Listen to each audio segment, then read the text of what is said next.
नमस्कार दोस्तों, मैं आपका दोस्त गौरव आज फिर हाजिर हूँ एक नई कहानी लेकर। ये कहानी आधारित है एक रोहित नाम के लड़के के ऊपर, जिसने जाना कि अपने मन में पैदा हुई इच्छाओं को किस तरीके से पूरा किया जाता है और अपने मन में पैदा हुई इच्छाओं को किस तरीके से पाया जाता है। तो इस कहानी को सुन के आज हम एक नई सीख लेंगे और जानेंगे कि अपने मन में जो भी हम इच्छा रखते हैं या जिस तरीके का भी हम सोचते हैं, किसी को पैसा कमाना है, किसी को नई नौकरी लेनी है, किसी को बड़ा घर बड़ी गाड़ी लेनी है या और भी कुछ करना है, उन्हें किस तरीके से पाया जाता है और ये चीज़ें हमारे लिए कैसे काम करेंगी, जैसे ब्रह्मांड, जैसे पानी। ये कहानी एक्चुअली मैं आपको शुरू में ही बता दूं, पानी के ऊपर ही रिलेटेड है और इसे देखते हैं आगे हम और आप क्या सीखते हैं। तो चलिए अब इस कहानी को शुरू कर। अरे बाप रे बाप, बहुत ही गर्मी है। एक तो ये बेदर्द गर्मी, ऊपर से ये आग उगलता रेगिस्तान। जाने ये रास्ता कब ख़त्म होगा और मैं कब अपने घर पहुंचूंगा। एक महीने से काम की तलाश में भटक रहा हूँ, कभी यहाँ कभी वहाँ। जो जमा पूंजी थी वो भी सब खत्म हो गई है और अब तो समझ नहीं आ रहा कि क्या करूँ। और एक एक गर्मी ऊपर से मुझे खाई जा रही है। काश मेरे पास पैसे हो तो आगे रास्ते में आने वाले बाजार से एक गिलास ठंडा ठंडा शरबत पीता। बेचारे बच्चे भी घर पर इंतज़ार कर रहे होंगे। काश पैसे होते तो उनके लिए भी कुछ मिठाई या कपड़े लेकर जाता। काश मेरे पास भी ये सब होता। क्या करूं, मेरी तो किस्मत ही खराब। एक महीना हो गया भटकते भटकते और हाथ कुछ भी नहीं लगा। अब तो ऐसी हालत है कि अगर 2 समय का खाना भी टाइम पे मिल जाए तो बड़ी गनीमत होगी। हे भगवान, काश पानी मिल जाए। इस रेगिस्तान में तो दूर दूर तक कुछ दिखाई नहीं दे रहा। जाने ये रास्ता कब ख़त्म होगा और कब मुझे पीने को पानी मिलेगा। यूं ही पैदल चलते चलते करीब 1 घंटा हो चुका है। ना जाने कहीं कुछ मिलेगा नहीं मिलेगा, कहीं मैं इसी रेगिस्तान में अपना दम ना तोड़। हे भगवान, अगर तुम कहीं हैं तो मेरी मदद। अरे वो क्या है? वो दूर से दिखने में तो कुछ झोपड़ी जैसी दिख रही है। शुक्र है यहाँ पे रेगिस्तान की सीमा ख़त्म होती है। काश यहाँ मुझे कुछ पीने को मिल जाए।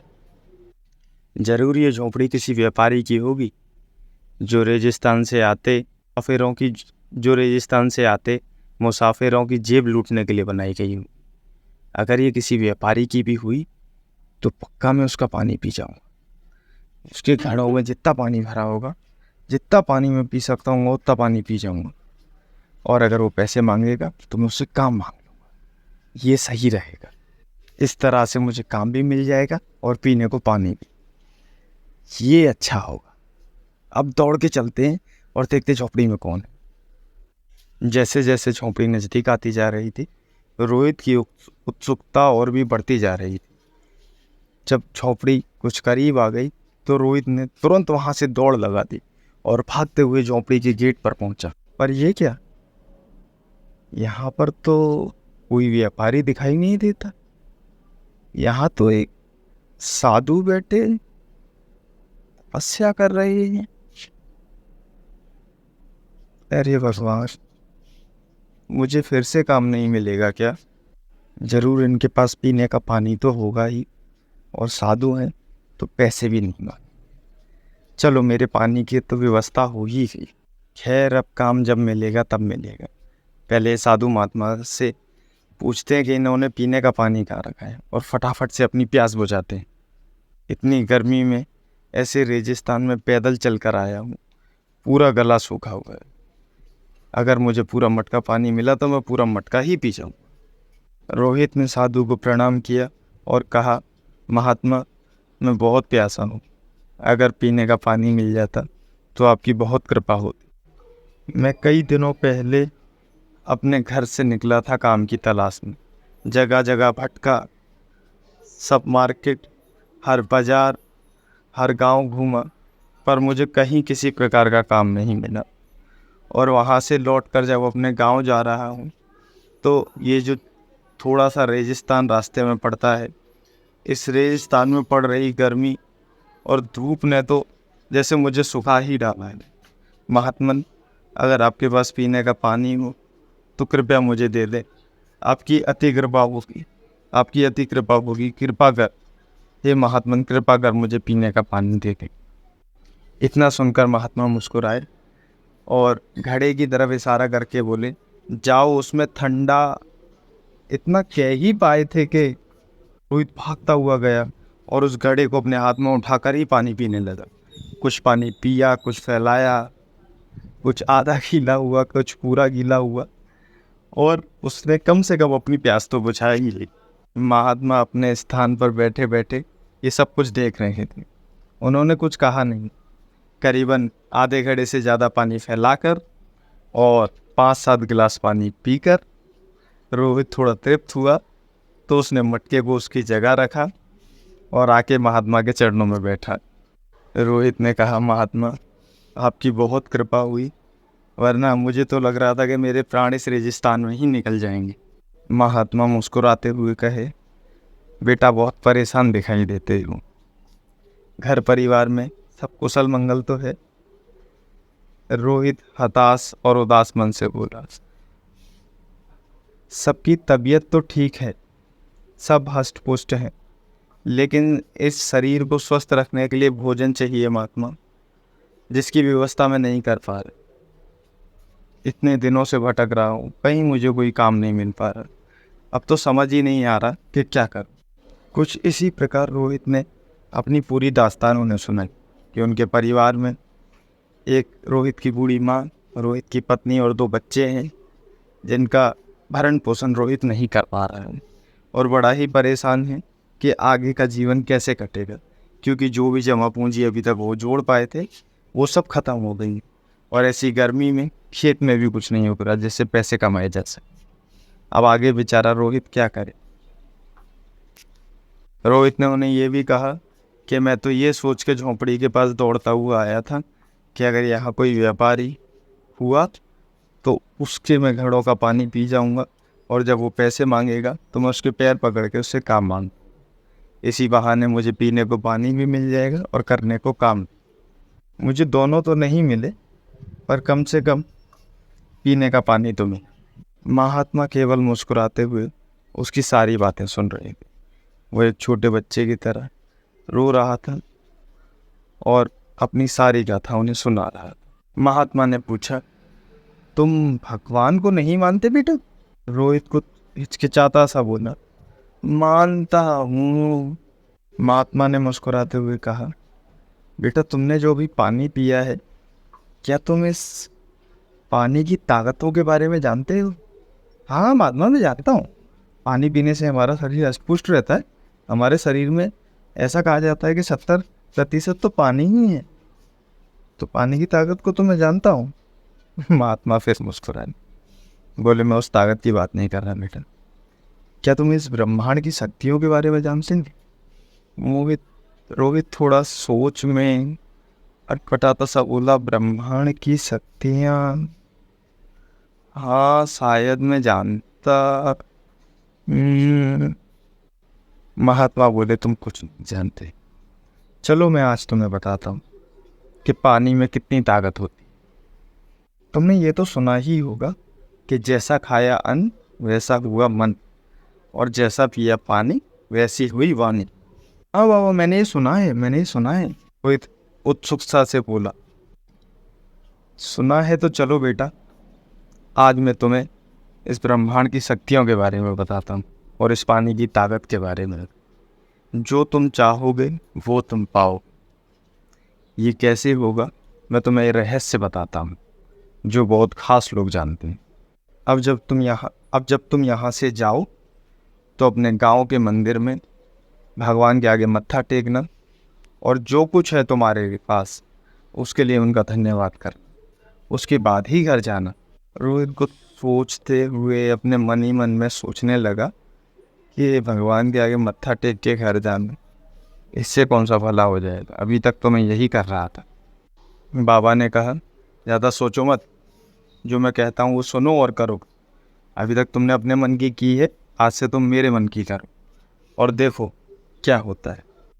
जब भी सुबह जागो तो सबसे पहले भगवान को प्रणाम करना और उन्हें कहना कि परमात्मा आपका बहुत बहुत धन्यवाद है, आपकी कृपा से मैं आज एक साहूकार बन चुका हूँ और 1 करोड़ की धन संपदा मेरे पास है।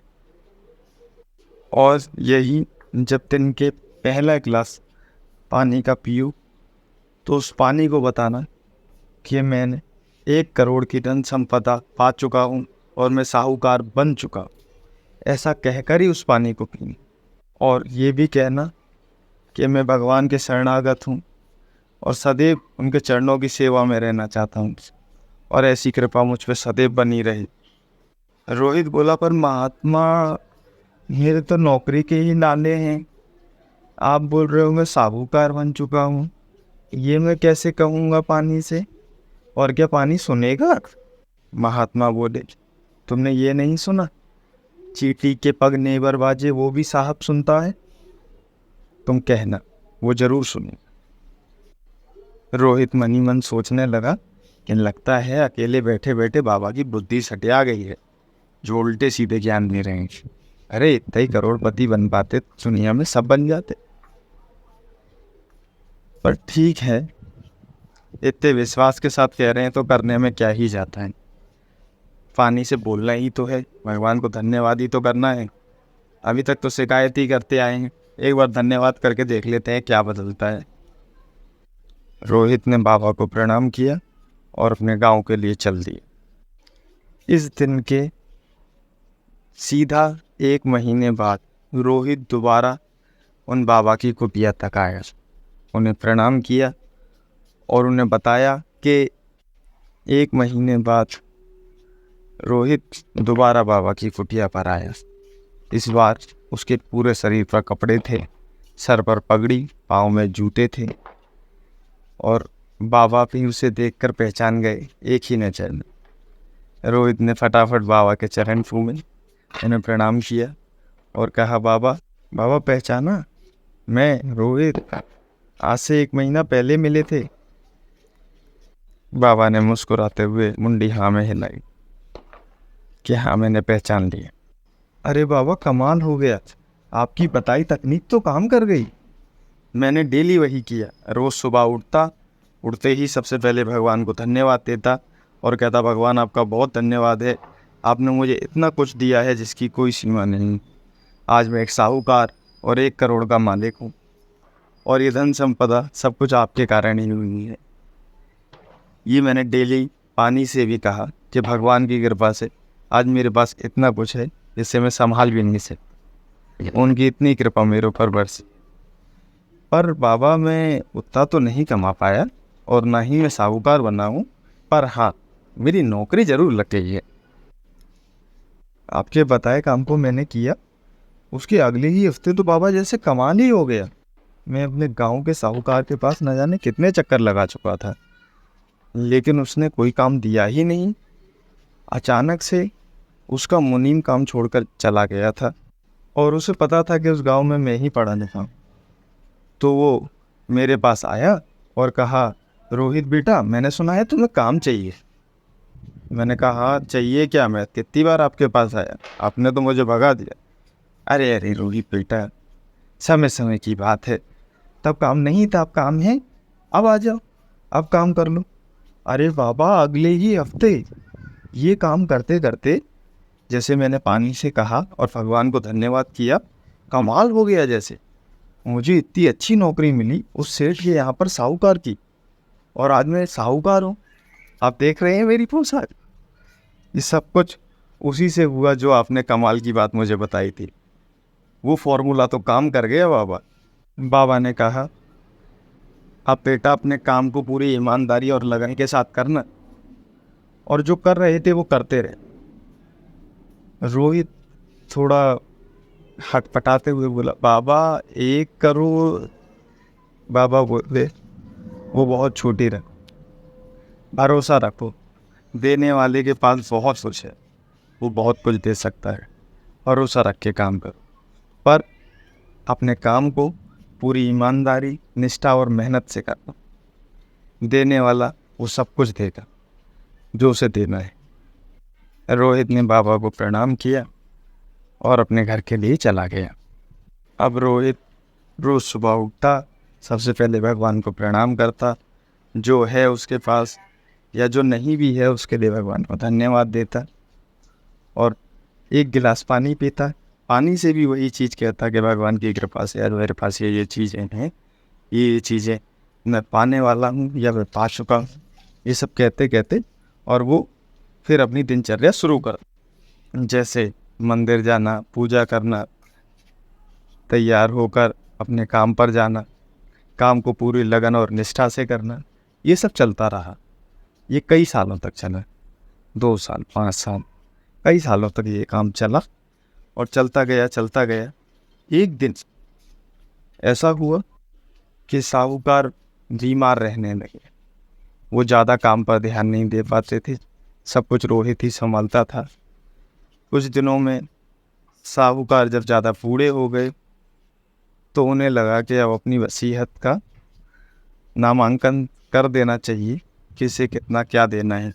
हालांकि साहूकार की कोई संतान नहीं थी, ना ही कोई वारिस था, तो किसे दें यही सब सोच रहे थे।